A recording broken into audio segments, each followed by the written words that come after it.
Janasena party 13వ ఆవిర్భావ దినోత్సవం సందర్భంగా ఈరోజు లాల్పురం జనసేన పార్టీ కార్యాలయంలో కాటూరి శ్రీనివాస్ గారి ఆధ్వర్యంలో మెగా బ్లడ్ బ్యాంక్ కార్యక్రమం నిర్వహించారు.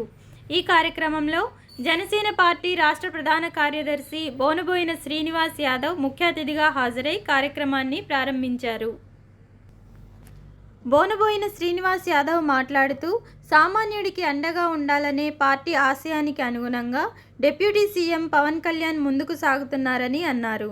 పదవి చేపట్టిన కాలం నుంచి అనుక్షణం ప్రజాశ్రేయస్సు కోసం పాటుపడుతున్న వ్యక్తి జనసేన పార్టీ అధినేత పవన్ కళ్యాణ్ అని అన్నారు. ఈ కార్యక్రమంలో జనసేన పార్టీ ఉమ్మడి గుంటూరు జిల్లా ఉపాధ్యక్షులు అడప మాణిక్యాలరావు, కాటూరి శ్రీనివాస్ మరియు జన సైనికులు, అభిమానులు పాల్గొన్నారు.